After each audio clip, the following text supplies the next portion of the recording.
I would say like the country isn't necessarily headed in the best direction. We are no longer together. We're so far apart from each other, and I think that's what we need to worry about, just getting together.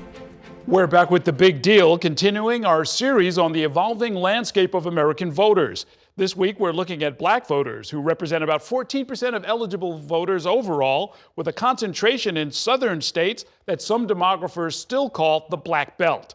While President Trump made inroads with black Americans last year, the group remained overwhelmingly loyal to the Democratic Party.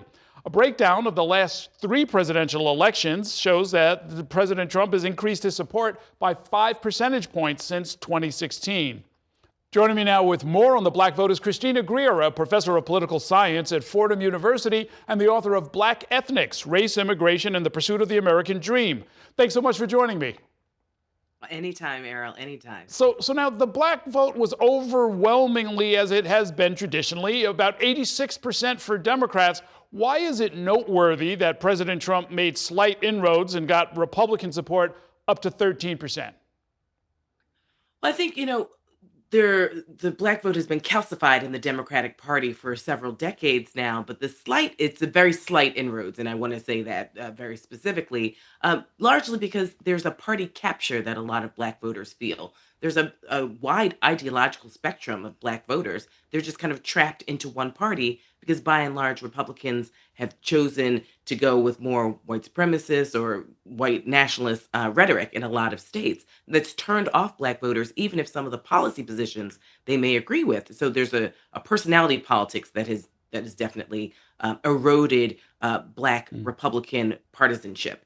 This time around, I think a lot of black voters are saying, well, if we want to get more, we need to actually be competitive in more than just one party because they feel as though Democrats sometimes ignore them, or because they're such steadfast big D Democratic voters, Democratic politicians say, well, I hear what you want and what you need, but I really need to focus on these other voters, these other demographics to try and get them to come over. And so there's a feeling of neglect for a lot of voters where they're at least willing to entertain some of the rhetoric of the Republican Party. And to be very honest, Errol, the divisive rhetoric of Donald Trump, essentially saying, you don't have because the immigrants stole it from you, is attractive to some voters, black and non-black. Well, yeah, in fact, I wanted to ask you more about that. The Navy, under the Trump administration, is considering renaming multiple naval ships that had been named after civil rights leaders and prominent Americans, including Harriet Tubman and Thurgood Marshall. They want to rename them.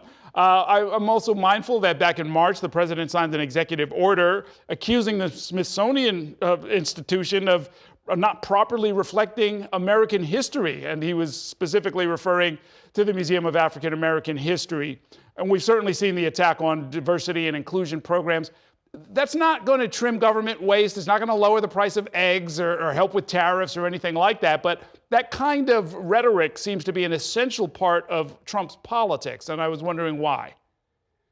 Absolutely. I mean, we've seen this time and time again with specifically Republican politicians in many ways, which is essentially to create a vision of America that does not include diversity, that definitely doesn't include people of color, and specifically doesn't include black people. But when I've done focus groups, what I have found with people who are at least interested in entertaining the rhetoric of Donald Trump, it's because, well, he gave me a stimulus check. He gave me money, which is a one-time deal. And granted, he didn't give you anything. It's the U.S. government that did it. And Joe Biden did it as well, but Joe Biden didn't put his name on it. And so the marketing of sort of the money piece is what was attractive to some people in 2024. I think what will be interesting, Errol, though, is because the sort of selling off the government for parts in many ways and firing so many government employees, which will drastically affect black families and black communities, defunding HBCUs in very specific ways, defunding so many programs that have assisted black communities, how they will interpret that and how Donald Trump will sort of try and wiggle out of it, in the upcoming months and years will be interesting to see as far as will black voters essentially penalize him for the economic ways that he is hurting black communities. Okay, so now going beyond Trump to the Republican Party as a whole, one comparison that jumps out for me is with 2008, when the Republican candidate John McCain got only 4% of the black vote. But of course, that was the year that Barack Obama ran, and that was exceptional in so many ways.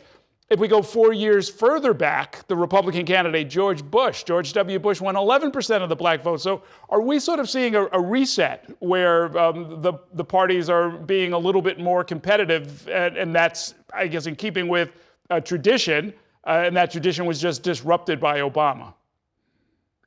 Yeah, I mean, I don't necessarily think that Republicans are going to make inroads. Like, let's just say in 2028, and Donald Trump is not the nominee. He's a charismatic entertainer of a politician, and I think that he connects with voters. Whether you like him or not, he does connect with voters in a particular way. I'm not sure that Republicans can go into Black communities and connect in the same ways. If we remember George H.W. Bush. He supported Planned Parenthood. He supported certain environmental issues. The Republican Party of George H.W. Bush and John McCain is all but gone. Don't forget, John McCain is the one who said, what's wrong? Everyone keeps calling Obama a Muslim, but like, what's wrong with being a Muslim in America? So we don't see that type of Republican anymore. They've all fallen in line with Donald Trump. I'm curious to see if they sort of come back to the senses or the center and their senses once he leaves office, or if they double down with more extremist Republican Party rhetoric, and if that's where they will stay. I'm not exactly sure, because this type of vitriol really works for Donald Trump. We haven't seen it work widespread with other Republicans outside of Donald Trump. Okay. Thank you very much, Professor Greer. Great talking with you. Thank you for watching our YouTube channel. Let Spectrum News be your resource for balanced, in-depth political coverage, and click the subscribe button right here. You can also download our app or watch us on TV to learn more about the candidates, where they stand on the issues, and more. We'll see you then.